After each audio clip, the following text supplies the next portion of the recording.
تو ہم دیکھیں گے کہ نبی کریم صلی اللہ علیہ وسلم کی سیرت کس طرح سے یہاں موضوع ہے۔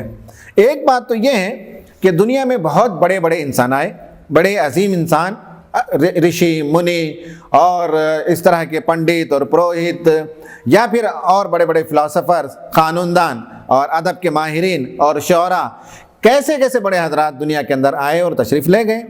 ہر ایک اپنی اپنے فیلڈ کا ماہر تھا، کسی کو فصاحت و بلاغت میں، کسی کو قانون دانی میں، کسی کو فلسفے میں دسترس حاصل تھا، ید طولہ وہ رکھتے تھے اور بڑی مہارت کے ساتھ انہوں نے ان مسائل پر گفتگو کی ہے۔ ارسطو اور سقراط کا نام لیتے ہیں تو فوراً ہمارے ذہنوں میں فلسفہ ابھرتا ہے۔ شیکسپیئر کا جب نام لیتے ہیں تو ہمیں معلوم ہوتا ہے کہ ادب کی دنیا کا سب سے بڑا شہنشاہ ہوتا۔ گاندھی جی کا نام لیتے ہیں تو دنیا میں آزادی حاصل کرنے کی سب سے پیسفل میتھڈ اور آزادی حاصل کرنے کا جو سب سے اچھا طریقہ ہو سکتا ہے، نان وائلنٹ طریقہ، اس میں گاندھی جی کا نام دنیا کے اندر روشن ہے۔ گوتم بدھ کا نام جب آتا ہے تو وہ نجات اور مکتی کے سلسلے میں جو رہنمائی ان کی ہے، جو باتیں ان کی طرف سے منقول ہیں، وہ بڑے دل کو اچھی لگنے والی باتیں ہوتی ہیں۔ کنفیوشس کا جب نام آتا ہے تو انسانیت کے ساتھ ادب کا، احترام کا، سلوک کس طرح سے کیا جائے، یہ تعلیمات کنفیوشس کی تعلیمات میں ملتی ہیں۔ لیکن ہمیں معلوم ہونا چاہیے کہ یہ سب جو تعلیمات ہیں کسی زمانے کے لیے یا کسی خاص خطے کے لیے، وہ اس زمانے کے لیے ماہر ہو سکتے ہیں۔ شیکسپیئر کی انگریزی کسی زمانے میں جو وہ زبردست انگریزی رہی ہوگی، لیکن آج کے انگریزی کے بالمقابل وہ ایک مشکل انگریزی مانی جاتی ہے۔ یا ارسطو کا فلسفہ کسی زمانے کے لیے وہ بہترین فلسفہ رہا ہوگا، لیکن ہر زمانے کے لیے ہر حال میں یہی فلسفہ منطبق ہوتا ہو، ایسی بات نہیں ہے۔ سیرت کی خوبی یہ ہے کہ نبی کریم صلی اللہ علیہ وسلم جامع الصفات تھے، کامل انسان تھے، اور آپ کے اندر اللہ تعالیٰ نے بے پناہ صلاحیتیں اور ساری خوبیاں، دنیا کی جتنی خوبیوں کا تصور کر سکتے ہیں وہ سب جمع کر دیا تھا۔ اور ایک کامل انسان کا تصور اگر ہم کر سکتے ہیں تو وہ محمد صلی اللہ علیہ وسلم کی ذات میں ایسی ہستی کا تصور کر سکتے ہیں۔ مثلا آپ بہت بڑے قانون دان تھے، دنیا کو آپ نے پہلا تحریری دستور، first return constitution of the world آپ نے دنیا کو دیا۔ قانون کے معاملے میں آپ سے بڑا کوئی ماہر آج تک پیدا نہیں ہوا، کیونکہ جو آدمی جس چیز کی ایجاد کرتا ہے وہ بہت بڑا موجد مانا جاتا ہے، اس کا مقام اونچا ہوتا ہے۔ تو دنیا کے اندر دستور اور تحریری دستور، ریٹن کانسٹیٹیوشن کا تصور محمد صلی اللہ علیہ وسلم نے دنیا میں پہلی مرتبہ پیش کیا۔ آپ ایک بہت بڑے قانون دان تھے، آپ ایک بہت بڑے سپہ سالار تھے، آپ نے جنگوں کو جس طرح سے ڈیل کیا ہے، جنگ بدر سے لے کر جنگ حنین تک مختلف جو جنگیں ہوئی ہیں ان میں آپ نے جس طرح سے انسانوں کے ساتھ سلوک کیا ہے، اور کم سے کم جانیں جس میں ضائع ہوئی ہیں 200 سے زیادہ دونوں فریقین کے ملا کر بس 200 جانیں ضائع ہوئی، جس کے نتیجے میں ایک ایسی سلطنت قائم ہوئی جو 12 لاکھ مربع میل 12 لاکھ اسکوائر مائل پر وہ مشتمل اتنی بڑی حکومت اللہ کے رسول نے قائم کی۔ تو آپ سے بڑا سپہ سالار اور آپ سے زیادہ بہتر وار اسٹریٹجسٹ آج بھی نہیں پایا جاتا، اور آپ کے وار اسٹریٹجیز پر باقاعدہ کتابیں لکھی گئی ہیں کہ کس طرح سے آپ نے یہ کام کیا۔ آپ ایک بہت بڑا ایڈمنسٹریٹر بھی تھا، آپ منتظم بھی تھے، اور آپ صلی اللہ علیہ وسلم نے مدینے کی ریاست کو جس طرح سے چلایا، اور اس میں منسپل کارپوریشن کے اصول و قوانین سے لے کر، گھر بنانے کے قوانین سے لے کر، روڈ کی چوڑائی کتنی ہونی چاہیے اس سے لے کر، ہر معاملے میں آپ نے بہترین طریقے سے مدینے کی سلطنت کا آپ نے انتظام فرمایا۔ آپ ایک بہترین منتظم بھی تھے، آپ ایک بہترین ماہر معاشیات بھی تھے۔ آپ نے دنیا کے اندر سے غربت کا ازالہ کیا اور کیسے غربت کو دور کیا جا سکتا ہے اس کی تفصیلات بتائیں، اور آپ نے زکوٰۃ کا نظام رعایت فرمایا، سود کو حرام قرار دیا۔ اس طرح سے آپ ایک بہترین ماہر معاشیات بھی مانے جاتے ہیں۔ اخلاق کے معاملے میں دنیا میں باتیں بہت اچھی اچھی باتیں لوگوں نے بیان کی ہیں، لیکن اخلاق کے معاملے میں نبی کریم صلی اللہ علیہ وسلم سے زیادہ آپ یہ نہیں دیکھ سکتے کہ باعمل آدمی ہو۔ اخلاق کی باتیں اور فلسفہ کا لکھنا اور بیان کرنا ایک الگ بات ہے، لیکن عملاً آدمی ان اخلاق کا جس کے بارے میں وہ تحریر کرے، جس کے بارے میں وہ تقریر کرے، اس کا نمائندہ بن جائے، اس کی چلتی پھرتی تصویر بن جائے، ایسی ہستیاں دنیا میں کم ملتی ہیں۔ آپ اخلاق کے معاملے میں بہت ہی اعلیٰ ترین اخلاق، تو باعمل بھی تھے اور قابل عمل اخلاق بھی آپ نے دیا۔ یہ آپ غور کیجئے، قابل عمل اخلاق دیا۔ دیکھیں عیسائیت کے بارے میں یہ کہا جاتا ہے کہ تمہارے ایک گال پر جو ہے جھاپڑ کوئی تھپڑ مارے تو دوسرا گال بھی اس کے سامنے پیش کر دیا کرو۔ یہ قابل عمل کوئی اخلاقی اصول نہیں ہے۔ اللہ کے رسول نے جو اصول دیا وہ یہ ہے کہ تم چاہے تو بدلہ لے لو، جیسا تم پر ظلم ہوا اتنا تم بدلہ لے سکتے ہو، مگر معاف کر دو تو یہ بہتر ہے۔ اس کو کہتے ہیں قابل عمل اخلاق۔ اللہ کے رسول نے اس طرح کے اخلاق دنیا کے سامنے پیش کیے۔ آپ سیاسی فلسفہ آپ نے جو دنیا کے سامنے پیش کیا، وہ سیاسی فلسفہ یہ تھا کہ زمین خدا کی ہے، حکم خدا کا چلے، بندہ خدا کا اور خدا بندے کے لیے، یہ اصول آپ نے دیا۔ قیصر کا قیصر کو، خدا کا خدا کو، یہ تصور آپ نے نہیں دیا۔ تو سیاسی فلسفہ بھی جو آپ نے دیا ہے وہ بڑا متوازن فلسفہ دنیا کے اندر پایا جاتا ہے۔ یہ تو ایک خوبی تھی آپ کی، اس لیے ہم ملک اور برادران وطن اور اہل ملک کے سامنے اللہ کی سیرت کو، اللہ کے رسول کی سیرت کو اس لیے پیش کرنا چاہتے ہیں تاکہ لوگوں کو معلوم ہو کہ کامل انسان کا اسوہ ہر زمانے کے لحاظ سے اور ہر مذہب کے ماننے والوں کے لیے آج بھی قابل تقلید ہے۔ اس لحاظ سے یہ اسوہ ہم برادران وطن کے سامنے پیش کریں گے۔ دوسری بات اس وجہ سے بھی پیش کرنا ہے کہ اللہ کے رسول کی زندگی اگر کہیں سب سے زیادہ محفوظ ہے تو وہ قرآن مجید کے اندر محفوظ ہے، اور قرآن مجید کی سب سے بہترین تفسیر نبی کریم صلی اللہ علیہ وسلم کی سیرت ہے، اور دنیا میں قرآن سے زیادہ کوئی کتاب مستند اور محفوظ کتاب موجود نہیں ہے۔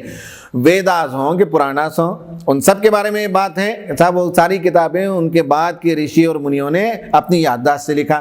تورات تو کئی مرتبہ گم ہوئی اور کئی مرتبہ اسے لکھا گیا، اور حضرت عزیر علیہ السلام نے اپنی یادداشت سے تورات کو لکھا۔ انجیل کے بارے میں تو خود یہ بات محققین نے لکھا ہے کہ حضرت عیسیٰ علیہ السلام نے کبھی یہ نہیں لکھوایا کسی سے کہ یہ اللہ تعالیٰ کا کلام ہے لکھو، ان کے اقوال کو لوگوں نے بعد میں لکھا قلم بند کیا، اور 60 سے زیادہ بائبل لوگوں نے لا کر کلیم کیا کہ یہ حضرت عیسیٰ علیہ السلام کی تعلیمات ہیں، اور آخر میں ان میں سے 4 کا منتخب کیا گیا۔ تو کوئی مذہبی کتاب، الہامی کتاب اپنی جگہ آج محفوظ نہیں ہے۔ نبی صلی اللہ علیہ وسلم کی سیرت کی مستند ترین کتاب جو قرآن مجید ہے وہ آج اپنی اصلی شکل میں موجود ہے، اور 1930s میں جرمنی میں یہ ریسرچ کیا گیا کہ دنیا بھر سے 26,000 قرآن کے نسخوں کو جمع کیا گیا، اور اسی طرح بائبل کے نسخوں کو جمع کیا گیا، اور کمپائر کر کے دیکھا گیا کہ کہاں تفاوت پایا جاتا ہے۔ تو بائبل میں ہزاروں مسٹیکس پائے گئے، اور وہ اس تحقیقی کمیشن نے اسے ثابت کیا، جبکہ قرآن مجید میں ایک لفظ کا بھی فرق آگے پیچھے نہیں ہوا۔ بعض لوگوں نے لکھا ہے کہ صرف زیر زبر کا کتابت کی غلطیاں تو پائی گئیں،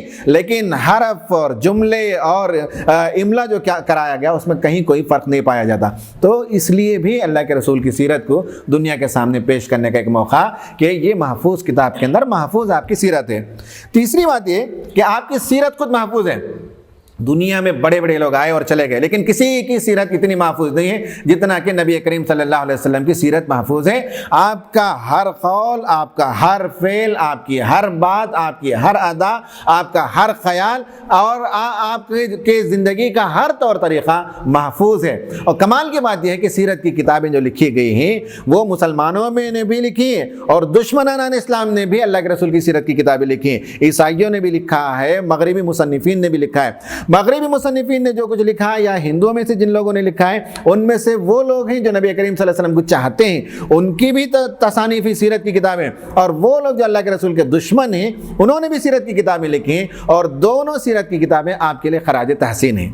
نوٹ کیجئے کہ مسلمان لکھتا ہے تو ایک الگ بات ہے، غیر مسلم اللہ کے رسول کی شان میں، آپ کی تعریف میں کوئی بات لکھتا ہے تو یہ خراج عقیدت ہے، خراج تحسین ہے۔ مائیکل ہارٹ کی جو کتاب ہے دی 100، اس میں آپ اللہ کے رسول صلی اللہ علیہ وسلم کو نمبر 1 پر اس نے مقام دیا، تو گویا کہ سارے دنیا کے انسانوں میں اس نے خراج عقیدت پیش کیا کہ دنیا کے سب سے اعلیٰ ترین، کامل ترین انسان پائے جاتے ہیں، اور سب سے زیادہ جو ہے سکسیسفل انسان کوئی ہے تو نبی صلی اللہ علیہ وسلم ہی، یہ اس نے خراج عقیدت پیش کی۔ لیکن جن لوگوں نے آپ کے خلاف لکھا وہ بھی ایک معنی میں خراج عقیدت پیش کرتے ہیں۔ آدمی حسد میں بڑے لوگوں سے حسد کرتا ہے، تب اس طرح کی باتیں کرتا ہے۔ آپ دیکھ لیجئے کوئی آدمی لیکچرر اور پروفیسر ہے تو اپنے سے اوپر جو HOD ہے اس کے ساتھ حسد کرے گا، کسی پیون کے ساتھ کبھی کوئی آدمی حسد نہیں کرتا۔ اسی طرح آپ دیکھ لیجئے کہ کوئی آدمی بزنس مین ہے تو اپنے چھوٹے چپراسی وغیرہ پر وہ حسد نہیں کرتا، اپنے سے بڑے جو کمپیٹیٹرز ہوتے ہیں ان سے حسد کرتا ہے۔ اللہ کے رسول، آپ کی تعلیمات، آپ کی ذات، آپ کا پیغام جس طرح سے یورپ کے خلوق کو مسخر کرتا چلا جا رہا ہے، اس سے لوگ گھبرا کر آپ کی سیرت کے خلاف جو کتابیں لکھتے ہیں وہ خود بھی گویا کہ خراج عقیدت ہے، آپ کی برتری اور آپ کی عظمت کو لوگ تسلیم کرتے ہیں۔ اور چوتھی بات یہ ہے کہ سیرت کو اس لیے پیش کرنا ہے دنیا کے سامنے کہ زندگی کا کوئی گوشہ اس سے چھوٹا نہیں ہے۔ آپ صبح سے اٹھنے سے لے کر رات میں بستر میں جانے تک، تنہائی سے لے کر مجلس تک، اور بچپن سے لے کر بڑھاپے تک، اور گھر سے لے کر ایوانوں تک، زندگی کے ہر شعبے میں نبی کریم صلی اللہ علیہ وسلم کی سیرت کی رہنمائی ملتی ہے، اس لیے لوگوں کے سامنے بھی اسے پیش کرنا ہے۔ اب آخر بات یہ ہے کہ جن مذہبی لوگوں کے سامنے ہم پیش کریں گے وہ کہہ سکتے ہیں کہ صاحب یہ تو مسلمانوں کے رہنما ہیں۔ ہمیں یہ بتانا ہے کہ مسلمانوں کے رہنما ہی نہیں تھے، وہ محسن انسانیت تھے، اور کوئی بھی آدمی اپنے مذہب کی طرف مراجعت کرے گا، لوٹے گا، غور کرے گا، تو ہر مذہب کی کتاب کے اندر یہ بات لکھی ہوئی ہے کہ ایک مسیحا آنے والا ہے، ایک کنسولر آنے والا ہے، ایک ٹیچر آنے والا ہے، ایک نجات دہندہ آنے والا ہے، ایک تسکین دہندہ آنے والا ہے، ایک تسلی کا سامان کرنے والا تمہارے لیے آئے گا، ایک آسمانی بادشاہت قائم کرنے والا آنے والا ہے، ایک مسیحا آنے والا ہے۔ اس طرح کے جملے، اس طرح کی باتیں دنیا کی ہر کتاب میں ملتی ہے۔ اس لیے ہمیں بتانا ہے کہ تمہاری کتابوں میں جس مسیحا کا ذکر ہے، جس آسمانی بادشاہت کے قائم کرنے والے کا ذکر ہے، تمہاری کتابوں میں جس کنسولر، جس ٹیچر اور جس تسلی دینے والے کا ذکر ملتا ہے، وہ یہی محمد صلی اللہ علیہ وسلم کی ذات اقدس ہے۔ یہ دنیا کو ہمیں بتانے کی ضرورت ہے۔ یہ کچھ باتیں تھیں جو ملک عزیز کے مسائل اور نبی کریم صلی اللہ علیہ وسلم کی سیرت کے ریلیونس پر کچھ باتیں ہم نے کی ہیں۔ اب 5 جو مسائل ہیں، ان 5 مسائل میں نبی کریم صلی اللہ علیہ وسلم کی سیرت مطہرہ ہمارے لیے کیسے روشنی کا سامان فراہم کرتی ہے، اس پر ہم دیکھیں گے۔ 5 مسائل میں سے جو پہلا مسئلہ ہے وہ ہے، میں نے جیسے کہا کہ کمیونل فیشزم۔ یہ ملک کا ایک عظیم اور ایک بڑا گمبھیر مسئلہ ہے۔ ملکی مسائل میں سے یہ فیشزم کا سب سے بڑا اہم مسئلہ ہے۔ فیشزم دراصل کہتے ہیں جس کی لاٹھی اس کی بھینس کو، جو ڈنڈا چلا سکے اسی کا قانون چلتا ہے۔ اب پورے ہندوستان میں آپ دیکھ لیجئے کہ کس طرح سے جو ہے خواتین پر حملے ہوتے ہیں، چھوٹی ذات کے لوگوں پر حملے ہوتے ہیں، عیسائیوں پر حملے ہوتے ہیں، یا جو ہے اور مختلف ڈے منانے والوں پر کس طرح سے مختلف قسم کے لوگ حملے کرتے ہیں، قانون کا اپنے ہاتھ میں لیتے ہیں۔ جس کی لاٹھی اس کی بھینس، مائٹ از دا رائٹ، جو فلسفہ ہے اس کو ہم فیشزم کہتے ہیں۔ فیشزم کی ایک بنیادی خاصیت یہ بھی ہے کہ نفرت کی بنیاد پر وہ وجود میں آتے ہیں اور نفرت کی بنیاد پر وہ پلتے ہیں۔ ہندوؤں سے، مسلمانوں سے نفرت پیدا کرو، عیسائیوں سے نفرت پیدا کرو، آدیواسیوں سے نفرت پیدا کرو، خواتین سے نفرت پیدا کرو، ویسٹرن مزاج رکھنے والوں سے نفرت پیدا کرو، کمیونسٹ سے نفرت پیدا کرو۔ نفرت کی بنیاد پر فیشزم پروان چڑھتا ہے۔ اسی طرح فیشزم پروان چڑھتا ہے جھوٹ اور پروپیگنڈے کی بنیاد پر۔ ایک ہی بات کو 10,000 بار جھوٹ کہا جائے کہ وہ مسجد نہیں ہے، وہ رام مندر ہے، وہ مسجد نہیں ہے، وہ رام مندر تھا۔ ایک بات کو 1000 بار کہتے چلے، تب چل کر وہ امید رکھتے ہیں کہ صاحب بات، جھوٹی بات سچی ہو جائے گی۔ تو جھوٹ کی بنیاد پر قتل و غارت گری کرنا فیشزم کی خاصیت ہے۔ اس ملک کے بارے میں کہا جاتا ہے کہ 10,000 سے زیادہ یہاں فسادات ہندو مسلمانوں کے اب تک اس ملک کے اندر ہو چکے ہیں، اور مسلمانوں پر حملے، قتل و غارت گری کے، عیسائیوں پر چرچس میں پہلے گجرات میں ہوئے، پھر اڑیسہ میں، اس کے بعد کرناٹک میں، اس کے بعد تمل ناڈو کے کچھ علاقوں میں انہوں نے عیسائیوں پر حملے کیے۔ سلوا جنڈم کے نام سے ایک تنظیم بنائی، اور آدیواسی علاقوں میں چھتیس گڑھ اور مدھیہ پردیش وغیرہ جیسے علاقوں میں آدیواسیوں کو ہندوؤں کے اپنے فولڈ میں لینے کے لیے جس طرح سے ظلم اور تشدد کا سہارا لیتے ہیں، یہ فیشزم کی یہ بھی ایک خاصیت ہے۔ پھر اس کے بعد یہ ہے کہ اسٹیریوٹائپنگ، کہ ہر ایک کے بارے میں ایک الزام، مسلمان گندے ہوتے ہیں، ان سے کوئی تعلق نہیں رکھنا چاہیے۔ بلکہ ابھی جو ایک کیرلا کے ایک MLA کی بیٹی کے ساتھ جو کچھ واقعہ ہوا، اس میں تو یہ کہا گیا کہ تیرا تعلق مسلمان لڑکے سے کیوں ہے، وہ تو انسان ہی نہیں ہوتے۔ تو فیشزم یہ ساری چیزیں، اس طرح کی باتیں فیشزم کرتا ہے، فسطائیت میں یہ باتیں ہوتی ہیں۔ اور عیسائی پیسوں کے بدلے میں جو لوگوں کو خریدتے ہیں اور عیسائی بناتے ہیں۔ حالانکہ اس وقت آپریشن لوٹس جو چل رہا ہے، اور ایک MLA کو خریدنے کے لیے 50 کروڑ روپے، 100 کروڑ روپے دے کر جو خریدا جاتا ہے، وہ ان کے ذہنوں سے گویا کہ وہ بھول جاتے ہیں کہ پیسے دے کر لوگوں کو کس طرح سے کنورٹ کر دیں، اور 100 کروڑ روپے اگر کوئی عیسائی مبلغ کسی کے علاج کے لیے 100-200 روپے دے دے اور اس کے اخلاق سے متاثر ہو کر کوئی عیسائی بن جائے، تو واویلا تو مچاتے ہیں کہ صاحب یہ عیسائیت کی تبلیغ کرتے ہیں پیسوں کی بنیاد پر، اور آپریشن لوٹس کس چیز کا نام ہوگا؟ تو یہ فسطائیت اس ملک کے لیے بہت ہی عظیم خطرہ اس ملک کے لیے پایا جاتا ہے۔ اس مسئلے کی رہنمائی نبی کریم صلی اللہ علیہ وسلم کی تعلیمات میں جب ہم تلاش کرتے ہیں تو ہم کو 5-6 باتوں کا گویا کہ وہاں ذکر ملتا ہے اور رہنمائی ملتی ہے۔ نمبر 1، نبی کریم صلی اللہ علیہ وسلم کی تعلیمات میں پہلی بات، نمایاں بات یہ ہے کہ آپ نے تمام مذاہب کا احترام سکھایا اور مذاہب کے ماننے والوں کے درمیان رواداری کی تعلیم دی۔ آپ صلی اللہ علیہ وسلم کی تعلیم میں کہیں ہم یہ نہیں دیکھتے کہ آپ نے مذاہب کے خلاف کوئی بات کہی ہو۔ آپ نے سب مذاہب کا یکساں احترام سکھایا۔ یہ اور بات ہے کہ مذہب کے ماننے والے اپنے اصلی مذہب سے جہاں جہاں انہوں نے انحراف کیا، وہاں آپ نے بتایا کہ تم نے یہاں انحراف کیا ہے۔ ورنہ یہ کہ یہودیوں کے بارے میں قرآن مجید جو بات کہتا ہے، نبی کریم صلی اللہ علیہ وسلم کا پیغام یہی تھا کہ فضلتکم علی العالمین، دنیا میں تمہارا بہت اونچا مقام، تمہیں اللہ تعالیٰ نے سرداری، تمہیں اللہ تعالیٰ نے امامت، تمہیں اللہ تعالیٰ نے مملکت، تمہارے درمیان اللہ تعالیٰ نے بے شمار انبیاء بھیجے، یہ شرف اور یہ فضیلت یہودیوں کو حاصل تھا، اس کا ذکر قرآن مجید میں ملتا ہے۔ حضرت عیسیٰ علیہ السلام کی ذات کے سلسلے میں اللہ کے رسول صلی اللہ علیہ وسلم کا جو موقف تھا، قرآن مجید کی آیتیں بتاتی ہیں، رسول اللہ وکلمتہ القاہا الی مریم وروح منہ، یہ سورہ بقرہ کے اندر یہ بات آئی ہے کہ وہ اللہ کے رسول تھے، اللہ کا کلمہ تھا جو مریم کی طرف القاء کیا گیا، اور وہ روح اللہ تھے۔ اس بات کی تصدیق آپ صلی اللہ علیہ وسلم نے کی ہے۔ مذہب کے جتنے رہنما، جتنے بانی، جتنے بڑے جو پائے جاتے تھے، ان سب کے سلسلے میں قرآن کے جو عزت افزا کلمات پائے جاتے ہیں۔ قرآن نے ایک جگہ کہا کہ یہ تو یہودی اور عیسائی مذہب کے ماننے والے ان کے بزرگوں کے سلسلے میں، ورنہ یہ کہ اور قوموں کے سلسلے میں، جس میں ہندوستان اور یہاں کے ہندوؤں کے سلسلے میں بھی قرآن کا موقف یہی ہے کہ وَإِن مِّنْ أُمَّةٍ إِلَّا خَلَا فِيهَا نَذِيرٌ، کوئی قوم ایسی نہیں ہے جس میں ایک ڈرانے والے کو بھیجا نہ گیا ہو۔ ہر جگہ جو بڑے بڑے لوگ پائے جاتے ہیں، جن کا نام ہو، جن کی تعلیمات دنیا کے اندر عام ہو، ان کے بارے میں قرآن کہتا ہے کہ وہ نذیر تھے۔ بل ہم عباد مکرمون، یہ تو بڑے عزت والے برگزیدہ ہستیاں تھیں جن کی تعلیمات کو لوگوں نے گڈ مڈ کر دیا، توڑ موڑ کر دیا، اور بعد میں ان کو خدا اور نہ جانے کیا کیا بنا دیا۔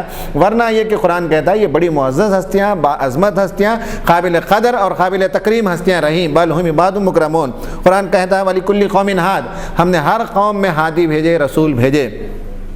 تو پہلی چیز یہ ہے کہ یہ جو نفرت ہے، جو تشدد ہے، اور جھوٹ اور پروپیگنڈا اور دیگر لوگوں کے خلاف جس طرح سے تعصب کا زہر اگلا جاتا ہے، اس کا پہلا علاج تو یہی ہے فیشزم کا، کہ اللہ کے رسول نے کہا کہ جس سوسائٹی کے اندر جو پلورل سوسائٹی ہو، جہاں دیگر مختلف مذاہب کے ماننے والے ہوں، تو اس کے وہاں سب سے بہترین سلوشن یہ ہے کہ تمام مذاہب کا یکساں احترام ہو اور آپس میں رواداری پائی جاتی ہو، نمبر ایک۔ نمبر دو، نبی کریم صلی اللہ علیہ وسلم کی دعوت ہے وہ یہ کہ اپنے اصل مذہب کی طرف لوٹو۔ یہ بات آپ صلی اللہ علیہ وسلم نے سیکولرزم کی تعلیم نہیں دی، دین اور دنیا کی تفریق کی تعلیم نہیں دی، لوگوں سے یہ کہا کہ اپنے اصل مذہب کی طرف لوٹو، اس لیے کہ جتنے مذاہب دنیا میں پائے جاتے ہیں وہ سب خدا کی طرف سے نازل شدہ مذہب تھے، اور ان کے اندر حق پایا جاتا ہے، اس کے اوپر جو ہے غلطیوں کا، باطل کا، تحریف کا، خواہشات کا لبادہ لوگوں نے اڑا دیا ہے۔ ورنہ ہر مذہب کے اندر حق پایا جاتا ہے، وہ بنیادی مذہب ہے، وہ کور ریلیجن ہے جو ہر مذہب کے اندر پایا جاتا ہے۔ قرآن کی یہ آیت بتاتی ہے یا اہل الکتاب لم تلبسون الحق بالباطل وتکتمون الحق وانتم تعلمون، یہ سورہ آل عمران کے اندر یہ آیت آتی ہے کہ اے اہل کتاب، یا اہل الکتاب لم تلبسون، غور کیجئے لفظ تلبسون، تلبیس یا اسی سے جو خلط ملط کرنا، گڈ مڈ کرنے کا ترجمہ کیا گیا ہے، ورنہ یہ ہے کہ لم تلبسون الحق بالباطل، حق پر تم نے باطل کا لباس اڑا دیا۔ یہ آسان ترجمہ سمجھنے کے لیے، ہر مذہب کے اندر بنیادی طور پر حق پایا جاتا ہے، اور اس پر سے لوگوں نے باطل کا لبادہ اڑا دیا۔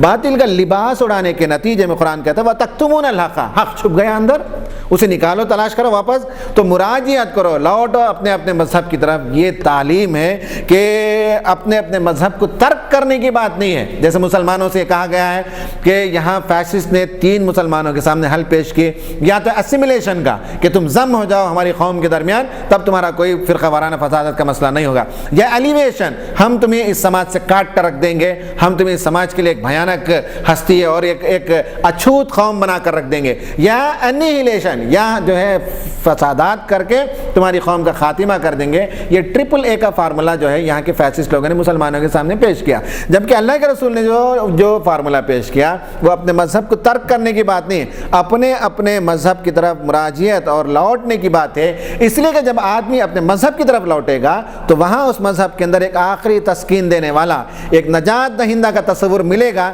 تو آٹومیٹکلی پھر وہ نبی کریم صلی اللہ علیہ وسلم کی تعلیمات پر عمل پیرا ہونے کی کوشش کرے گا۔ تو یہ دوسری بات ہے جو آپ کی سیرت سے ہمیں ملتی ہے۔ اس ملک میں فیسسٹ لوگوں کے مزاج کا یہی حل یہ ہے کہ اس ملک میں جتنے مذاہب پائے جاتے ہیں ان کا یکساں احترام ہو، اور ان میں جو حق پایا جاتا ہے اس کی طرف لوگ رجوع کریں اور لوٹیں، تب اس ملک کے مسائل حل ہوں گے۔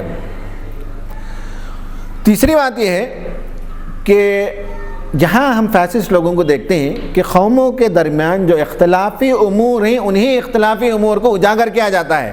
آرٹیکل 370 پر بات کرنے کے بعد، یونیفارم سول کوڈ کو نافذ کرنے کی بات، یا رام مندر کو بنانے کی بات، یہ وہ ایشوز ہیں جو مختلف قوموں کے درمیان اختلافی امور ہیں، جو بون آف کنٹینشن ہیں، اس پر جو ہے اپنی سیاست چلاتے ہیں. جبکہ اللہ کے رسول نے جو تصور دیا وہ مشترکہ امور پر تعاون کی بات ہے، اختلافی امور پر نہیں. مشترکہ امور جو ہیں ان امور کی طرف آنے کی دعوت نبی کریم صلی اللہ علیہ وسلم نے دی. فرمایا کہ قل یا اہل الکتاب تعالوا الی کلمۃ سواء بیننا و بینکم الا نعبد الا اللہ ولا نشرک بہ شیئا ولا يتخذوا بعضنا بعضا اربابا من دون اللہ. فرمایا کہ اے اہل کتاب، مدینے میں جب تھے، کہا کہ آؤ تم اور ہم جو ہے ایک کامن پوائنٹ آف انٹرسٹ پر اور ایک کامن پوائنٹ آف انٹرسیکشن پر، تمہارے اور ہمارے درمیان جو چیز کامن ہے، جو گویا کہ مشترک امور ہے، ان امور پر ہم بات کریں گے. اور وہ مشترک یہ ہے تمہارے اور ہمارے درمیان کہ ایک خدا کی عبادت ہو. کسی مذہب کے اندر یہ بات، اس سے انکار نہیں کیا جا سکتا کہ ایک خدا کی عبادت نہیں ہونی چاہیے. اور کہا کہ ولا نشرک بہ شیئا، اور تمہاری کتابوں میں بھی ہے شرک کا کوئی تصور نہیں پایا جاتا. ولا يتخذوا بعضنا بعضا اربابا من دون اللہ، اور قانون بنانے اور کا حق انسانوں کو نہیں ہے، اور ہم کسی کو اربابا من دون اللہ، خدا کے علاوہ وہ ربوبیت اور رب کے جو صفات ہیں وہ کسی انسان کی طرف ہم منتقل نہیں کریں گے. انسان انسان رہے، خدا خدا رہے، اور ہم اور تم مل کر ایک کامن پوائنٹ پر بات کریں. یہ تیسرا سلوشن نبی کریم صلی اللہ علیہ وسلم کی ذات سے ہمیں ملتا ہے. یہ جو میں نے باتیں بتائیں یہ تو علمی باتیں ہیں.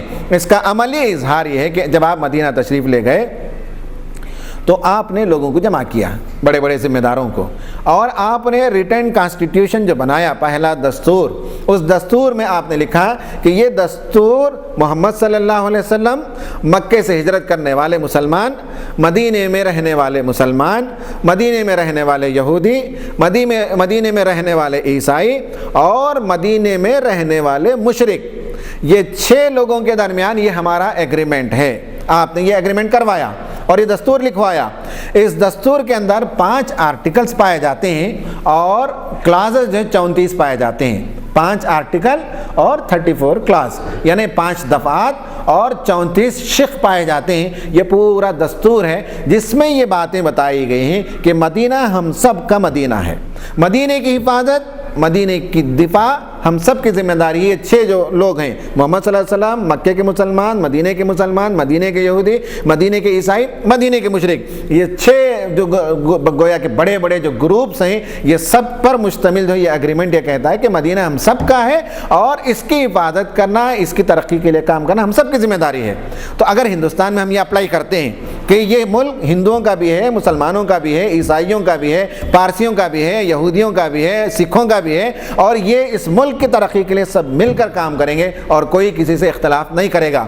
بالخصوص آرٹیکل 5 کلاس 14 یہ کہتا ہے کہ شہر مدینہ میں ایک دوسرے فریق کے ساتھ جنگ کرنا حرام ہے. آپ نے کہا کہ یہودی عیسائی کے ساتھ، عیسائی مدینے کے مشرک کے ساتھ، مدینے کا مشرک مسلمان کے ساتھ کوئی کسی سے آپس میں لڑائی نہیں کرے گا. جو کرے گا وہ حرام کام ہوگا. آرٹیکل 5 کلاس 15 میں کہا گیا ہر فرد اپنے ہمسائے کی طرفداری اپنے نفس کی مانند کرے گا. جیسے میں اپنے نفس کی حفاظت کروں گا، میں اپنے نفس کی عزت آبرو کی حفاظت کروں گا، اسی طرح میرے پڑوسی خواہ وہ کوئی بھی ذات سے تعلق رکھتا ہو اس کی عزت و آبرو کی حفاظت کرنا میری ذمہ داری ہوگی. دیکھیں کتنی پیاری تعلیم ہے کہ اگر یہ تعلیم آج ہندوستان میں اپلائی کیا جائے تو اس ملک کے اندر فیشزم یا وائلنس یا مار، تشدد اور اس طرح کے جو مسائل ہیں ان مسائل کا حل ان تعلیمات کے اندر نکلتا ہے. یہ گویا کہ نبی کریم صلی اللہ علیہ وسلم کی سیرت سے عملی رہنمائی ہے. پھر ایک اور بات وہ یہ ہے کہ فیسسٹ جس طرح سے فتنہ و فساد کرتے ہیں، کبھی مسلمانوں کے خلاف دنگے فساد، کبھی چھوٹی ذات کے لوگوں کے خلاف دنگے فساد، کبھی عیسائیوں کے خلاف دنگے فساد، اس میں فسادات کی ماں جو ہے وہ گجرات 2002 کا جو رائٹ ہے ان میں جس طرح سے بربریت کا اظہار کیا، 2000 سے زیادہ مسلمانوں کا کچھ شہید کیا گیا، 10,000 سے زیادہ مسلمان بے گھر کر دیے گئے، خواتین کا ننگا کر کے ان کا جلوس نکالا گیا اور حاملہ عورتوں کے پیٹ کو چاک کر کے ان سے بچے نکالے گئے. یہ اور اس طرح کی درندگی کے سلسلے میں ہمیں معلوم ہونا چاہیے کہ اللہ کے رسول نے اپنے صحابہ کو جب جنگ کے لیے بھیجتے تھے تو آپ کی تعلیمات یہ تھی کہ یہ بات یاد رکھو کہ بوڑھوں پر حملہ نہیں کرو گے، عورتوں پر حملہ نہیں کرو گے، ان لوگوں پر حملہ نہیں کرو گے جو تمہارے ساتھ جنگ میں اس وقت برسر پیکار نہیں ہے، یعنی عام سویلینز پر تم جو ہے قتل نہیں کرو گے، ان پر تلوار نہیں چلاؤ گے۔ پھر جو مذہب کے ماننے والے اپنی عبادت گاہوں کے اندر بیٹھے ہوں گے ان پر تم حملہ نہیں کرو گے، بچوں پر حملہ نہیں کرو گے، درخت نہیں کاٹو گے، پانی کو گدلا نہیں کرو گے۔ یہ اور اس طرح کی تعلیمات آپ صلی اللہ علیہ وسلم کی جو جنگ کی حالت میں بھی یہ سب ممنوع ہیں۔ تو عام جو ملک کے اندر جو چھوٹے موٹے معاملات پر فسادات ہو جاتے ہیں وہاں ہم ہر حدود کو، ہر حد کو جو پار کر جاتے ہیں، نبی کریم صلی اللہ علیہ وسلم کی تعلیم بتاتی ہے کہ حدود کا احترام کرنا چاہیے اور بوڑھوں کو، بچوں کو، عورتوں کو اور نان کمبیٹنٹس کو اور مذہبی ذمہ داروں کو نہیں مارنا چاہیے، انہیں اس فساد میں ملوث نہیں کرنا چاہیے۔ یہ آپ صلی اللہ علیہ وسلم کی تعلیم ہے۔ پھر آپ صلی اللہ علیہ وسلم کی ایک تعلیم ایسی ہے جو اگر آج نافذ کر دیا جائے تو اس ملک سے کل ہی فسادات رک سکتے ہیں۔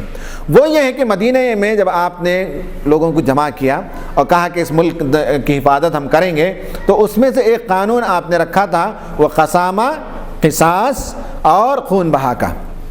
کوئی آدمی مدینہ کے اندر مقتول پایا جائے تو جس نے قتل کیا اسے تلاش کیا جائے گا، اس سے قصاص لیا جائے گا، یا اسے قتل کر دیا جائے گا، جس نے قتل کیا اسے قتل کر دیا جائے گا، یا اس سے خون بہا لیا جائے گا، بلڈ کمپنسیشن لیا جائے گا۔ اور قسامہ یہ ہے کہ آدمی کو اگر نہیں ملے تو جن پر ڈاؤٹ ہو، جو سسپیکٹڈ کرمنلز ہوں، ان سے قسم لیا جائے گا کہ ہم نے قتل نہیں کیا۔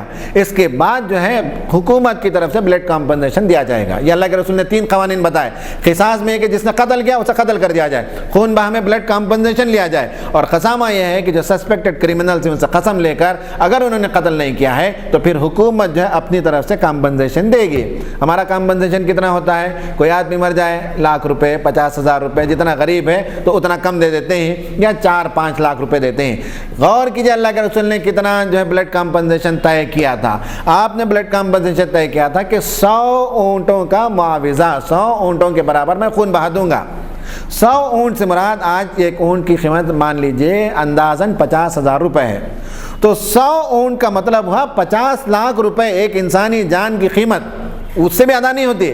لیکن کہا کہ 50 لاکھ روپے جو ہیں جس نے قتل کیا، معلوم ہے کہ سب مہاراشٹر میں، بمبئی میں جو ہے فلاں تنظیم کے لوگوں نے مسلمانوں کو قتل کیا ہے، تو اس تنظیم کے ذمہ داروں پر یہ ذمہ داری عائد ہوگی اس سیرت کی، اس تعلیم کی روشنی میں کہ ایک ایک مسلمان کے خون کے بدلے 50-50 لاکھ روپے کا کمپنسیشن دے۔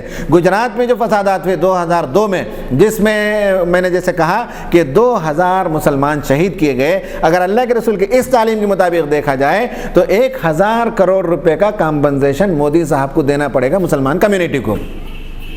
تو یہ قصاص کا جو تصور ہے، یہ جو تعلیم ہے، یہ ایسی چیز ہے کہ اس کے بعد فسادات نہیں ہو سکتے۔ اس ملک کے اندر کوئی کسی کا خون نہیں بہائے گا، کوئی کسی پر ظلم نہیں کرے گا، کوئی کسی کی جان کے ساتھ نہیں کھیل سکے گا اگر یہ تعلیمات آج بھی سیرت کے نافذ ہوتے ہیں۔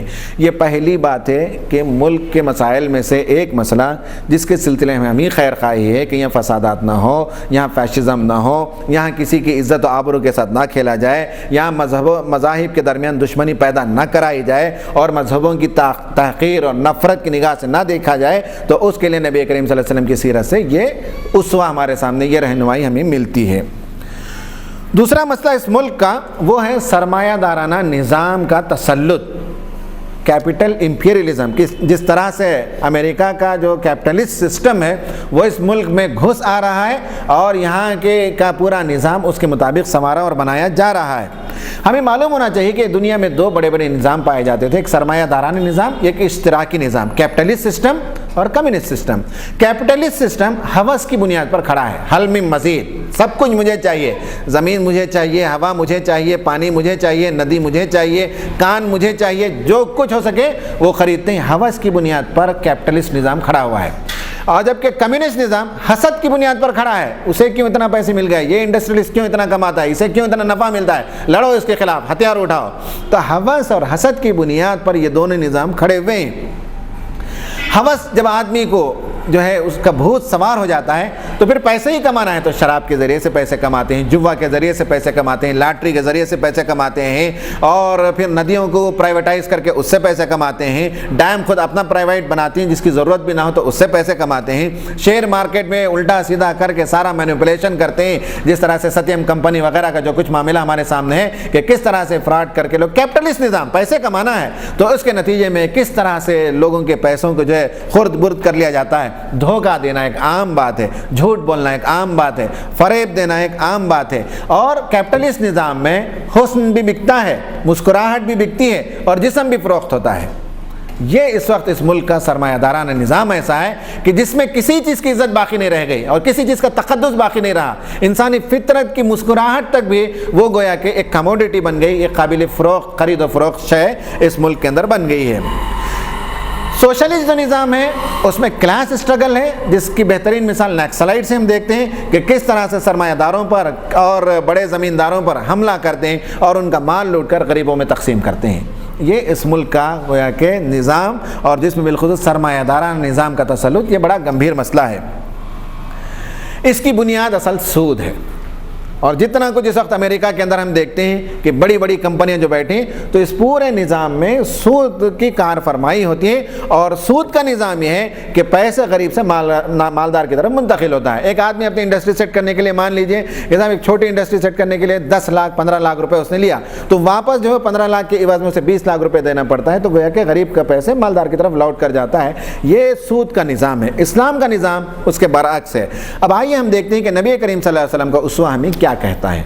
آپ کا اسوہ یہ کہتا ہے کہ سب سے پہلے آپ نے سود کو حرام قرار دیا، ایک نہیں دو نہیں، کئی جگہ قرآن مجید نے کہا کہ یا ایھا الذین آمنوا لا تاکلوا الربا اضعافا مضاعفا، یہ بڑھتا چڑھتا سود کھانا چھوڑ دو، اور اس کے باوجود بھی جو لوگ سود کھانا نہیں چھوڑیں گے، قرآن نے کہا فاذنوا بحرب من اللہ ورسولہ، اللہ اور اس کے رسول کی طرف سے اعلان جنگ ہے سود خوروں کے خلاف۔ آپ نے جب حجۃ الوداع کے موقع پر 1,24,000 صحابہ کرام کو جمع کیا، آپ نے تقریر کی، اس تقریر میں آپ نے کہا کہ لوگوں سود آج کے دن سے حرام ہے، اور سود کو میں اپنے پیروں تلے رونتا ہوں، اور مجھے میری طرف جو کچھ پیسے آنا ہے، یعنی اپنے چچا کا سود، حضرت عباس نے جو کچھ پیسے دیا تھا اس کے عوض میں جس کا بھی سود آنا ہے ان سب کو میں معاف کرتا ہوں، اور آج میرے پیروں تلے میں سود کو رونتا ہوں۔ تو آج اس ملک کے لیے سب سے بڑا مسئلہ سودی نظام، اس کے لیے آپ نے سود کی حرمت بتائی۔ شراب کے سلسلے میں آپ نے بتایا کہ شراب حرام ہے، ایک نہیں دو نہیں 3 جگہ قرآن مجید نے بتایا کہ شراب کو حرام قرار دیا گیا ہے، اور یہ سماج کے لیے انتہائی نقصان دہ ہے۔ کیپٹلسٹ نظام میں یہ بھی ایک بہت عام بات ہے۔ یا ایھا الذین آمنوا انما الخمر والمیسر والانصاب والازلام رجس من عمل الشیطان فاجتنبوہ، کہا کہ شراب، جوا، یہ پانسے، یہ لاٹری، یہ ساری چیزیں، کہا کہ ان سے بچو، یہ شیطان کے عمل ہیں۔ آپ نے تیسری بات یہ کہی کہ لا ضرر ولا غرر، نہ کسی کو نقصان پہنچائیں نہ کسی کو دھوکہ دیں، یعنی لاٹری، سٹا، جوا، یہ ساری چیزوں کو آپ نے حرام قرار دیا۔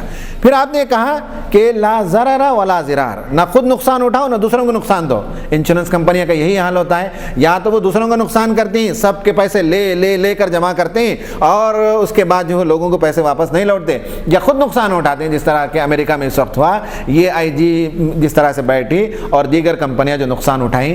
تو یہ قرآن اللہ کے رسول کے احادیث سے معلوم ہوتا ہے کہ یہ ساری چیزیں سماج کے لیے نقصان دہ ہیں۔ پھر آپ نے فرمایا زکوٰۃ جمع کرنا، مالداروں سے پیسے لینا اور غریبوں کی طرف منتقل کرنا، اور کمپلسری 2.5%، اور ضرورت پڑنے پر اس سے بھی زیادہ۔ مفسرین نے لکھا ہے، شارحین نے لکھا ہے، لوگوں سے مالداروں سے پیسے لیا جائے گا، غریبوں کی طرف لوٹایا جائے گا۔ اس میں ایک بات یہ بھی ہے کہ بالغارمین، قرض داروں کو قرض کے ادائیگی کے لیے زکوٰۃ کی رقم گورنمنٹ کی طرف سے، اللہ کے رسول کی حکومت کی طرف سے دی جائے گی۔ یہ انٹرسٹ فری لون نہیں ہے، بلکہ بیل آؤٹ پیکیج ہے کہ جو غریب ہوگا، جو قرض تلے دبا ہوگا، اسے بیل آؤٹ کرنے کے لیے حکومت اپنے طرف سے پیسے دے گی تاکہ وہ قرض سے آزاد ہو جائے۔ یہ اللہ کے رسول کی سیرت سے ہمیں دوسری بات معلوم ہوتی ہے۔ پہلی چیز، اس ملک کے اندر فیشزم کے ابھرنے کا حل۔ دوسرا یہ کہ اس ملک میں جو سرمایہ دارانہ نظام آ رہا ہے اس کے سلسلے میں نبی کریم صلی اللہ علیہ وسلم کی رہنمائی میں ملتی ہے کہ سود کو حرام قرار دیا جائے، شراب کو حرام قرار دیا جائے، سٹا اور جوا اور لاٹری کو حرام قرار دیا جائے، اور انشورنس کے جو دیگر اصول ہیں، میوچولائزیشن جسے کہتے ہیں، میوچولائز کرنا، تو اس اصول کو نافذ کیا جائے، زکوٰۃ کو نافذ کیا جائے، اور مالداروں سے پیسے لازماً لے کر غریبوں کی طرف لوٹایا جائے، اور قرض ادا کرنے کے لیے بیل آؤٹ پیکیج دیا جائے، یہ سب نبی کریم صلی اللہ علیہ وسلم کی سیرت سے ہمیں ملتا ہے۔ تیسرا ہے مسئلہ وہ جیسے میں نے کہا کہ کرمنل پولیٹکس، سیاست میں جرائم پیشہ لوگوں کی آمد اور جرائم کا ارتکاب، یہ سیاست کی عام بات آج ہو چکی ہے۔ سیاست دراصل ایک سٹیٹس کا نام ہے، ایک پاور کا نام ہے، ہیرارکی کا نام ہے، اونچائی اور مرتبے کے اظہار کا نام ہوتا ہے۔ اس اقتدار تک پہنچنے کے لیے ہمارے ملک میں دھوکہ دیا جاتا ہے، وعدہ خلافی کی جاتی ہے، مینیفیسٹو میں بڑی خوبصورت باتیں لکھی جاتی ہیں لیکن اس کو عمل کرنے کے لیے نہیں ہوتی، یہاں جھوٹ بولا جاتا ہے، جو نہیں ہوا وہ بتایا جاتا ہے، خرید و فروخت ہوتا ہے کہ کس طرح سے کروڑوں روپے میں منسٹرز بکتے ہیں، ایم ایل اے بکتے ہیں، یہاں اخلاقی بندش سے آزادی ہے، کوئی اخلاقی پابندی نہیں ہے، قتل تک کروا دیا جاتا ہے، لوٹ کھسوٹ ہوتا ہے۔ آپ دیکھنا چاہیں تو دیکھ لیجئے کہ ڈسپرپورشنیٹ ایسیٹ، یعنی مال و دولت جس طرح سے لوٹ کر جمع کرتے ہیں، اس میں اس ملک کے بڑے بڑے حکمرانوں کا نام ملے گا۔ اس ملک میں ایسے لوگ بھی ملیں گے جن پر قتل کی گویا کا الزام ہے، کورٹ میں کیسز چلتے ہیں لیکن اس کے باوجود وہ ایم ایل اے اور ایم پی بنتے ہیں۔ یہاں انتقام کا سلسلہ چلتے رہتا ہے، اس نے اس کو قتل کیا، اس نے اس کو قتل کیا، یہ انتقام کا سلسلہ چلتے رہتا ہے، عدم اعتماد کی کیفیت، یہ ساری چیزیں ہمیں یہاں کی سیاست میں نظر آتی ہیں۔ نبی کریم صلی اللہ علیہ وسلم کا اسوہ کیا بتاتا ہے؟ آپ کا یہ اسوہ بتاتا ہے کہ قانون سے بالا تر کوئی نہیں ہے۔ سیاستدان عموماً آپ دیکھ لیجئے ایئرپورٹ جائیں گے تو ان کے لیے الگ سے کیوں ہوگا، وہ کہیں گے صاحب میں جو ہے منسٹر کا آدمی ہوں، میرے لیے وہ آزادی ہو جائے گی، اتنا لگیج زیادہ لے جائے گا۔ ہر جگہ وہ قانون سے آزاد ہوتے ہیں، قانون کی پابندی ان کو نہیں ہوتی۔ نبی صلی اللہ علیہ وسلم کا اسوہ ہمیں بتاتا ہے کہ جنگ میں جب آپ ہوتے تو سب کے ساتھ صف میں آپ بھی کھڑے ہوتے، آپ قیادت فرماتے تھے۔ مال غنیمت کی تقسیم ہوتی تو آپ کی بیٹی آ کر پوچھتی لیکن کہتے کہ بیٹی میرے پاس جو ہے اس وقت ہے اور لوگوں کا حق ہے، میں اسے تقسیم کر دوں گا، اس کے بعد اگر بچے تو میں تم کو دے سکوں گا۔ یہ اپنی بیٹی کو خود ایک رولر، وقت کا شہنشاہ، وقت کا بادشاہ نبی کریم صلی اللہ علیہ وسلم یہ عرض فرماتے ہیں۔ پھر اسی طرح خندق کی جب کھدائی ہو رہی تھی تو نبی کریم صلی اللہ علیہ وسلم اپنے آپ کو بالائے طاق نہیں رکھا، وہ بھی عام کارکنوں کے ساتھ مل کر جنگ خندق کے دوران خندق کی کھدائی، ٹرنچ کی کھدائی آپ بھی فرما رہے تھے۔ یہ گویا کہ نبی کریم صلی اللہ علیہ وسلم بحیثیت حکمران، بحیثیت سیاستدان، آپ کا یہ بہت پیارا اسوہ ہے، اور یہی وہ اسوہ ہے جس کے سلسلے میں گاندھی جی نے خود لکھا ہے کہ اگر یہاں حکمرانی ہندوستانیوں کو ملے تو ہمیں محمد صلی اللہ علیہ وسلم اور ان کے ساتھی ابو بکر اور عمر کی سیرت کے مطابق یہاں کے حکمرانوں کو بننا چاہیے۔ گاندھی جی نے خود یہ بات کہی ہے۔ دوسری بات یہ ہے کہ آپ کی تعلیم سے یہ بھی پتہ چلتا ہے کہ یہ جو اس ملک میں ہم دیکھتے ہیں کہ صاحب بابری مسجد شہید ہوئے تو اس کے بعد جو ہے مسلمانوں نے احتجاج کیا، مسلمانوں نے احتجاج کیا تو بمبئی کے فسادات ہوئے، بمبئی کے فسادات ہوئے تو اس کے بعد بامبے کا بم بلاسٹ ہوا۔ یہ سلسلہ جو چین ریاکشن ہے، اس نے فلاں کیا تو اس نے فلاں کیا، عدل اور بدل کا جو سلسلہ ہے یہ کبھی ختم ہونے والا سلسلہ نہیں ہے۔ اس کے لیے بہترین سلوشن نبی کریم صلی اللہ علیہ وسلم کی ذات میں ہے، وہ یہ کہ کافروں نے اللہ کے رسول کو خوب ستایا مکے میں جب تک تھے، مدینہ گئے تو چین سے بیٹھنے نہیں دیا، وہاں بھی خوب ستایا، لیکن اس کے بعد جس دن آپ مکے میں داخل ہوئے فاتح کی حیثیت سے تو آپ چاہتے تو ایک ایک آدمی کے خون کا بدلہ لے سکتے تھے، لیکن آپ نے اس دن اعلان فرمایا لا تثریب علیکم اليوم، آج تمہارے اوپر کوئی مواخذہ نہیں ہے، اذهبوا فانتم الطلقاء، جاؤ تم سب آزاد ہو۔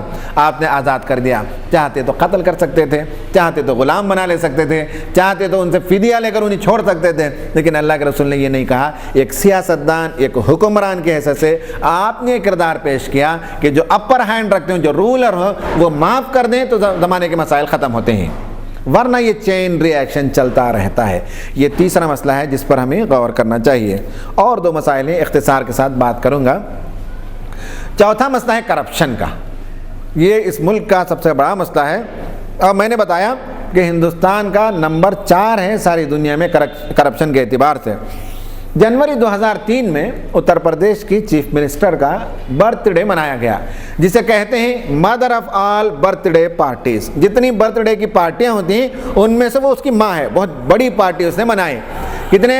1 لاکھ لڈو کا انتظام کیا گیا، 60 کوئنٹال پھولوں کا انتظام کیا گیا، لاکھوں جو ان کے ورکرز ہیں سب کو فری گفٹ کا انتظام کیا گیا۔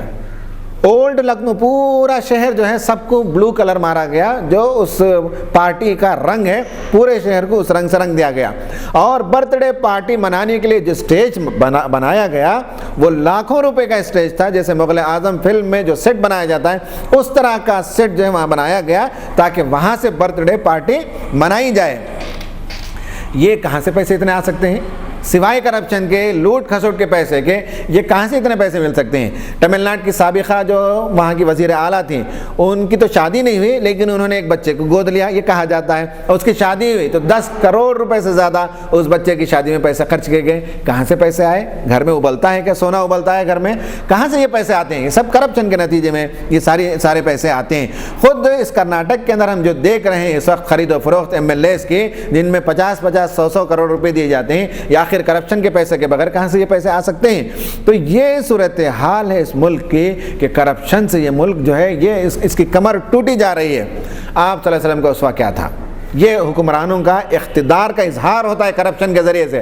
آپ کا حال یہ تھا کہ نبی کریم صلی اللہ علیہ وسلم جب ایک مرتبہ سو رہے تھے، حضرت عمر داخل ہوئے تو کیا دیکھتے ہیں کہ نبی کریم صلی اللہ علیہ وسلم ایک ٹاٹ کی بوریے پر سوئے ہوئے ہیں۔ آپ جب اٹھ کر بیٹھے تو آپ کے پیٹھ پر بوریے کے نشانات پڑ گئے تھے۔ حضرت عمر رو پڑے اور کہنے لگے کہ اللہ کے رسول، آپ تو دونوں جہاں کے سردار ہیں، کیا آپ ایک اچھی جو ہے نہلی استعمال نہیں کر سکتے؟ کیا آپ ایک اچھا سا کاٹ استعمال نہیں کر سکتے؟ آپ تو اس طرح سے ٹاٹ پر سوتے ہیں۔ تو کہا کہ عمر، تمہیں معلوم ہونا چاہیے کہ لوگوں کے لیے دنیا ہے لیکن میرے لیے آخرت ہے۔ آپ نے اپنے آپ کو بوریے پر سونا پسند کیا۔ یہ گویا کہ کرپشن کے بالمقابل جو اپنے قوت کا، اقتدار کا اظہار کرتے ہیں، نبی کریم صلی اللہ علیہ وسلم کی ذات میں ان کے لیے اسوہ ہے۔ ہمیں معلوم ہے کہ جب خندق کی کھدائی ہو رہی تھی تو لوگ بھوک کے مارے پتھروں میں اپنے پیٹوں پر پتھر باندھ لیے تھے۔ کسی صحابی نے اپنے پیٹ کو بتایا تو ایک پتھر بندھا ہوا تھا، اللہ کے رسول نے اپنا کرتا مبارک اٹھا کر بتایا تو اس کے اندر 2 پتھر بندھے ہوئے تھے۔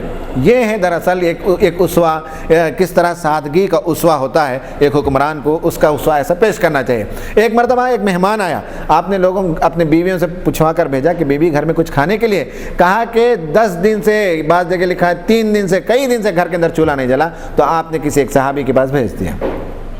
آپ وقت کے شہنشاہ تھے، آپ کے پاس مال و دولت کی فراوانی تھی، آپ چاہتے تو ٹھاٹ باٹ کی زندگی بسر کر سکتے تھے، لیکن آپ کے گھر میں چولہا نہیں جلتا تھا، آپ بوریے پر سوتے تھے، ٹھاٹ پر سوتے تھے، آپ کے پیٹ پر پتھر بندھے ہوئے تھے۔ یہ ایک مثال ہے نبی کریم صلی اللہ علیہ وسلم کی سیرت کی رہنمائی۔ آج کے کرپشن کے مسئلے میں اگر کوئی رولر نبی کریم صلی اللہ علیہ وسلم کے اسوے کی تقلید کرنا چاہے تو اس کے لیے بہترین نمونہ نبی کریم صلی اللہ علیہ وسلم کی ذات میں ہے۔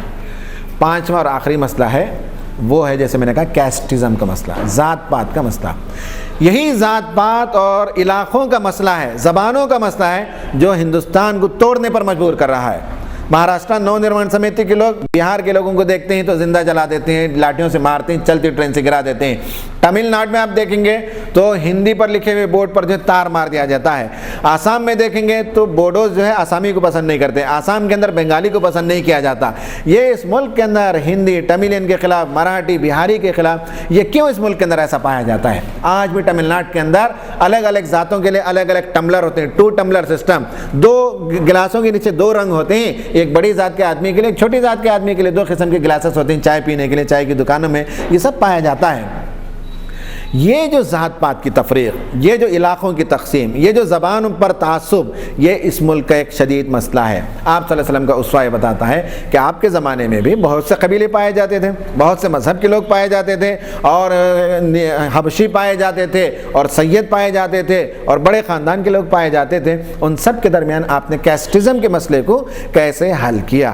نمبر 1 ہے کہ آپ نے بتایا کہ سب کا خدا ایک ہے، مراٹھی کا خدا بھی ایک، بہاری کا خدا بھی ایک، تملین کا خدا بھی ایک، اور ہندی کا خدا بھی ایک، آسامی کا بھی وہی خدا، بوڈوز کا بھی وہی خدا، اور بنگالی کا بھی وہی خدا، آسامی کا بھی وہی خدا۔ یہ تصور آج اس ملک میں ہمیں دینے کی ضرورت ہے۔ آپ نے فرمایا یا ایھا الناس اتقوا ربکم الذی خلقکم یا ایھا الناس اتقوا ربکم الذی خلقکم والذین من قبلکم، اے لوگو تم اپنے اس پروردگار کی عبادت کرو جس نے تمہیں پیدا کیا اور جس نے تم سے پہلے والے لوگوں کی پیدائش کی۔ نمبر 1 سلوشن، نمبر 1 یہ ہے کہ ہمیں اس ملک کو بتانا ہے کہ سب کا خدا ایک ہے۔ نمبر 2 ہمیں اس ملک کو یہ بتانا ہے کہ اللہ کے رسول کی ذات سے جو ہمیں معلوم ہوتا ہے وہ یہ ہے کہ یا ایھا الناس انا خلقناکم من ذکر و انثی وجعلناکم شعوبا وقبائل لتعارفوا ان اکرمکم عند اللہ اتقاکم۔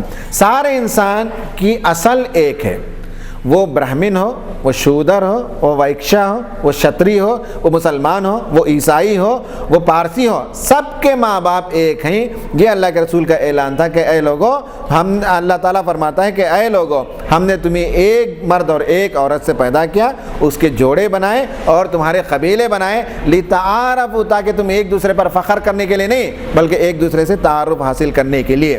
سلوشن نمبر 2 سیرت کا، یعنی پہلا سلوشن سب کا خدا ایک ہے، اس ملک کو بتانے کی ضرورت ہے۔ کہنے تو کیا کہتے ہیں شیو سینا، کیا شیو صرف مراٹھیوں کا خدا ہے، بہاریوں کا خدا نہیں ہوگا، ہے نا؟ تو سوچنا چاہیے کہ جب یہ کہتے ہیں میں شیو کی سینا ہے، یہ شیو خدا کی فوج ہے، تو شیو تو اگر سب کا بھگوان ہے تو سب کی حفاظت ہونی چاہیے، کیوں بہاری کو مارا جائے، کیوں یو پی والے کو قتل کیا جائے؟ تو معلوم ہونا چاہیے لوگوں کو کہ کس طرح سے لوگوں نے تقسیم کر لیا اور خدا کو بھی مونوپلائز کر لیا، اپنے علاقے کا، اپنے حلقے کا خدا، اپنی ریاست کا خدا لوگوں نے بنا لیا۔ تو سب کا خدا ایک، سب انسان کے ماں باپ ایک۔ نمبر 2۔ نمبر 3، آپ نے سب کے درمیان مساوات قائم کیا۔ ایک ہی صف میں بلال بھی کھڑے ہوتے تھے، صہیب رومی بھی کھڑے ہوتے تھے، سلمان فارسی بھی کھڑے ہوتے تھے، اور سب سے بڑا مقام یہ ہے کہ کعبۃ اللہ اس سرزمین پر مقدس جگہ ہے، اور وہ کعبۃ اللہ حضرت بلال حبشی کے قدموں کے نیچے آ گیا۔ جس دن مکہ فتح ہوا، آپ نے حضرت بلال کو اوپر چڑھایا، اور حضرت بلال نے جس دن اذان دی تو کعبۃ اللہ بلال کے پیروں کے نیچے آ گیا۔ اللہ اکبر! اس سے بڑی مساوات کی تعلیم دنیا میں کیا پریکٹیکل ڈیمونسٹریشن ہو سکتا ہے کہ غلام کو اللہ کے رسول نے کعبۃ اللہ کے اوپر چڑھا کر وہاں سے اذان دلوایا۔ یہ ایک بہت بڑا اعزاز تھا انسانوں کے لیے۔ ایک آخری بات وہ یہ ہے کہ تعصبات کو، ذات پات کی تفریق کو ختم کرنے کا ایک طریقہ اللہ کے رسول نے بتایا، شادیاں کرنا۔ اور آپ نے مختلف قبیلوں میں شادی کی، اور آپ نے جو شادیاں کی ان میں سے بعض مکے کی تھیں اور بعض مکے سے باہر کی تھیں۔ بی بی زینب بنت خزیمہ یمن کی تھیں، بی بی میمونہ بنت حارث وہ بھی یمن کی تھیں۔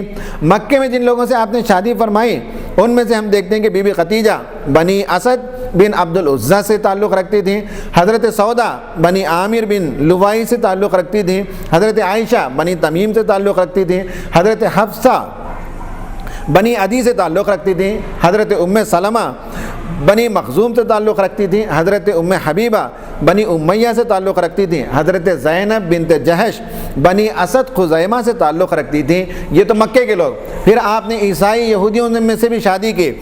بی بی صفیہ وہ خیبر کی یہودیوں میں سے تھیں جن کی آپ نے شادی کی۔ اسی طرح بی بی جویریہ یہ بنی المصطلق جو قبیلہ تھا ان میں سے آپ نے شادی کی۔ اور پھر جو ہے آپ نے ماریہ قبطیہ سے جو شادی کی وہ مصر کی عیسائی تھیں۔ یہ جو شادیاں آپ نے کی، اس سے پتہ چلتا ہے کہ ذات پات کی تفریق کو دور کرنے کا ایک بہترین ایک طریقہ ہے یہ شادیاں کرنے کا۔ یہاں جب شادیوں کی بات آئی تو ایک بات عرض کر کے اپنی بات کو ختم کروں گا۔ وہ کسی کو سوال ہو سکتا ہے کہ اتنی بیویاں اللہ کے رسول نے کیوں کی؟ یہ سوال لوگوں کے ذہن میں پیدا ہو سکتا ہے اور ہمارے غیر مسلم بھائیوں کو بھی بتانے کی ضرورت ہے۔ پہلی بات تو یہ ہے کہ دنیا کے تمام مذاہب کے اندر کہیں بھی یہ مونوگیمی، ایک ہی عورت سے شادی ہو، اس بات کا حکم نہیں ہے۔ دنیا کے تمام مذاہب کے اندر تعدد ازدواج، کثرت، بیویوں کی کثرت کے سلسلے میں تعلیمات ملتی ہیں، حتیٰ کہ حضرت عیسیٰ نے شادی نہیں فرمائی، لیکن بائبل کے اندر، آج کے بائبل میں بھی اس کی اجازت ملتی ہے کہ ایک شوہر جو ہے ایک سے زائد بیویوں کو رکھ سکتا ہے۔ یہ دنیا کے تمام مذاہب کے اندر یہ بات ہے۔ اسلام کا جو تصور ہے وہ لیگل طریقے سے بیوی بنا کر رکھنا ہے۔ مغرب کا طریقہ یہ ہے کہ وہ جو ہے غلط طریقوں سے اور ناجائز راستوں سے وہ دوستی اور آشنائی کرتے ہیں۔ اسلام اس کی اجازت نہیں دیتا، بیوی کے حصے سے بنا کر رکھنے کی اجازت دیتا ہے۔ اب رہا یہ کہ بیویوں کی تعداد کتنی ہو، سوال نمبر 2، بیویوں کی تعداد اللہ تعالیٰ نے مدینے کے آخری زمانے میں 4 تک محدود کی۔ اس سے پہلے اس کی کوئی حد نہیں تھی، اور سابقہ شریعت میں اس کی اجازت تھی کہ آدمی جتنی چاہے شادی کر سکتا ہے، اس لیے کہ اس زمانے میں مرد جو ہے جنگوں میں مارے جاتے تھے، سفروں میں مر جاتے تھے، عورتوں کی تعداد زیادہ تھی، تو عورتوں کو تقسیم کرنے کا مہذب، سائنٹیفک اور شریفانہ طریقہ یہ ہے کہ عورتوں کو مردوں کی نکاح میں دیا جائے۔ تو سابقہ شریعت میں کوئی تعداد متعین نہیں تھی، اور اللہ کے رسول سابقہ شریعت پر عمل کرتے تھے۔ حضرت داؤد علیہ السلام کے بارے میں لوگوں نے لکھا ہے کہ آپ کی 100 بیویاں تھیں، حضرت موسیٰ کی 2 بیویاں تھیں، حضرت ابراہیم علیہ السلام کی 2 بیویاں تھیں، ایسے بہت سے انبیاء کی بہت سی بیویاں۔ اور سب سے زیادہ بیویاں کس کی؟ حضرت عیسیٰ علیہ السلام کی۔ آپ کو تعجب ہوگا یہ کیسے؟ کہا کہ جو عیسائی خاتون اپنے آپ کو شادی سے روک لے اور وہ اپنے آپ کو چرچ کے حوالے کر دے تو اسے عیسیٰ علیہ السلام کی بیوی قرار دیا جاتا ہے، اور لاکھوں بیویاں حضرت عیسیٰ علیہ السلام کے نام سے منسوب ہیں۔ یہ سب خرافات تو اسلام کے اندر نہیں ہے، یہ سب باتیں تو اسلام کے اندر نہیں۔ تو کئی لوگوں کی کئی شادیاں ہوئی تھیں، یہ شریعت میں جائز تھی یہ بات۔ اب اس کے بعد شریعت نے کہا کہ نہیں 4 سے زیادہ نہیں رکھنا چاہیے، تو کیا کرنا چاہیے 4 سے زیادہ نہیں رکھنا ہو؟ تو آئندہ سے، یعنی شراب اس سے پہلے لوگ پیتے تھے، جب شراب کی حرمت آ گئی تو اس کے بعد حرام ہے، اس سے پہلے کی بات تو نہیں ہے، مؤاخذہ نہیں ہے۔ تو تعدد ازواج کی آیت جب آ گئی تو اس کے بعد سے ایک شادی بھی اللہ کے رسول نے نہیں کی، یہ بات تو صحیح ہے۔ بعض صحابہ نے اپنی بیویوں کو بلا کر بعض کو طلاق دے دی۔ اب اللہ کے رسول نے جو شادیاں کی وہ اپنے خواہش کے لیے نہیں کی۔ خواہش کے لیے کوئی آدمی کرتا تو 25 سال کا آدمی 40 سال کی عورت سے شادی نہیں کرتا، 25 سال کا ایک نوجوان، اور 53 سال تک آپ کی ایک ہی بیوی تھی۔ 53 سال کے بعد مکے کے بعد آپ نے اور بیویاں کی، وہ اس وجہ سے کہ مردوں میں تو نبی آئے، عورتوں میں نبی کوئی نہیں آئی، تو نبوی تعلیم کو عورتوں میں عام کرنے کے لیے آپ نے کئی ازواج سے شادی کی۔ کہ نبوت کے کام کو آگے بڑھانے کے لیے آپ نے شادی کی تھی۔ آپ نے اپنی بیویوں کو بلایا اور کہا کہ دیکھو 4 کا حکم آ گیا ہے، تو تم میں سے جو رخصت ہونا چاہتی ہو انہیں میں دے دلا کر رخصت کرنا چاہتا ہوں، کون تم میں سے تیار ہے؟ بھلا بتائیے کہ دنیا میں کون عورت ایسی ہوگی جو نبی کی بیوی بننے کا شرف ہونے کے بعد اسے طلاق لے کر جدا ہو جائے، خلا لے کر جدا ہو جائے؟ یہ تو ممکن نہیں تھا۔ تو کسی بیوی نے پسند نہیں کیا اس بات کو کہ اللہ کے رسول سے جدائی ہو، تو اللہ کے رسول کو سورہ احزاب کے اندر بتایا، تو اللہ کے رسول نے اپنے لیے 4 بیویوں کو منتخب کیا اور کہا کہ دیکھو 4 بیویوں سے میں تعلقات رکھوں گا اور باقی سے تعلقات نہیں رکھوں گا۔ پھر مہینے کے بعد بدلتے تو دیگر 4 بیویوں سے تعلق رکھتے اور 4 بیویوں کے پاس نہیں جاتے تھے۔ اور آخر میں آیت نمبر 52 میں سورہ احزاب میں یہ بات ہے کہ آپ نے 4 بیویوں کو منتخب کیا، باقی کو طلاق اور خلا تو نہیں دیا، لیکن آپ نے جو 4 بیویوں کو منتخب کیا وہ حسن کی بنیاد پر، عمر کی بنیاد پر نہیں ہے، بلکہ ذہانت کی بنیاد پر آپ نے 4 بیویوں کا انتخاب کیا اور انہی کے ساتھ آپ زندگی بسر کرتے تھے۔ یہ تو سمجھانے کی بات ہے، ورنہ یہ ہے کہ اللہ کے رسول کی جو اسٹریٹجی تھی وہ یہی ہے کہ سب تعصبات کو، ذات پات کی تفریق کو ختم کرنے کا بہترین طریقہ سب لوگوں کے درمیان جو ہے وہاں شادی کی جائے۔ آج اس ملک کے لیے بھی یہی مسئلہ ہے کہ جو بڑے بڑے حکمران ہیں ان کے لیے یہی سلوشن ہے کہ واقعی اس ملک میں سب انسانوں کو برابر سمجھتے ہوں، تو پھر جو ہے الگ الگ تمل ناڈو سے ایک شادی کریں، مراٹھی سے ایک شادی کریں، بنگالی سے ایک شادی کر کے لائیں اور اتر پردیش کی ایک عورت کو رکھیں، تب ہم مانیں گے کہ واقعی یہ ملک کے جو ہے خیر خواہ ہیں اور ملک کی سالمیت کے سلسلے میں سیریس اور سنجیدہ ہیں۔ آپ کو معلوم ہونا چاہیے، میں ایک بات عرض کر کے اپنی بات کو ختم کرتا ہوں، کہ جب میناکشی پورم میں 1980s میں اسلام کا واقعہ ہوا اور بڑی تعداد میں لوگوں نے اسلام قبول کیا، تو اس وقت ہندوستان بھر سے بڑے بڑے لوگ آ کر ان کو منانے لگے کہ اسلام قبول نہ کرو، واپس آ جاؤ، ہم تمہیں روڈ بچھائیں گے، تمہارے لیے پانی کا انتظام کریں گے، تمہارے لیے ٹینک بنوائیں گے، تمہارے لیے فلاں سہولت دیں گے۔ اس وقت پارلیمنٹ کے 2 ممبر تھے بی جے پی کے، واجپئی صاحب اور اڈوانی صاحب، دونوں تمل ناڈو کو آئے، میناکشی پورم کو، بہت بڑا جلسہ ہوا۔ جلسے میں اڈوانی جی صاحب نے خطاب کیا اور کہا کہ ہندو مذہب کی طرف واپس لوٹ آؤ، تمہیں عزت ملے گی، تمہیں مقام ملے گا، تمہیں جو کچھ تمہارے لیے سہولیات چاہیے وہ سب ہم تم کو دیں گے، واپس پلٹ کر آؤ۔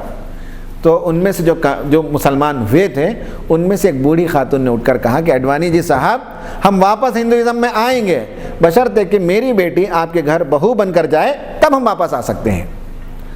چونکہ وہ چھوٹی ذات کی عورت تھی تو اس نے کہا کہ میری بیٹی کو آپ بہو بنا کر تو دیکھیے۔ تو معلوم ہے کہ اس ملک کے لیے اللہ کے رسول کے اسوے میں یہ زبردست رہنمائی ہے کہ صاحب ذات پات کا تعصب اس وقت ختم ہوگا جب مختلف ذات سے، مختلف قبیلوں سے اور مختلف علاقوں سے، مختلف زبان بولنے والوں میں شادی کی جائے گی، تب اس ملک کے مسائل حل ہو سکتے ہیں۔ تو یہ بات رہی نبی کریم صلی اللہ علیہ وسلم کی سیرت سے ہمارے سامنے ملک کی یہ 5 بڑے بڑے مسائل، اور ان مسائل کے سلسلے میں نبی کریم صلی اللہ علیہ وسلم کی سیرت سے جو رہنمائی ملتی ہے، جو روشنی ملتی ہے، اس کا ذکر میں نے کیا۔ اللہ تعالیٰ سے دعا ہے کہ اللہ تعالیٰ ہمیں اس بات کی توفیق دے کہ آپ کی سیرت کو ہم اس ملک کے سامنے پیش کریں اور بتائیں کہ آج کے اس ملک میں سلگتے مسائل کا واحد اور بہترین علاج نبی کریم صلی اللہ علیہ وسلم کی ذات اور آپ کی تعلیمات کے اندر موجود ہیں۔ اللہ تعالی ہمیں اس کام کو کرنے کی توفیق عطا کرے، آمین۔ وآخر دعوانا ان الحمد للہ رب العالمین۔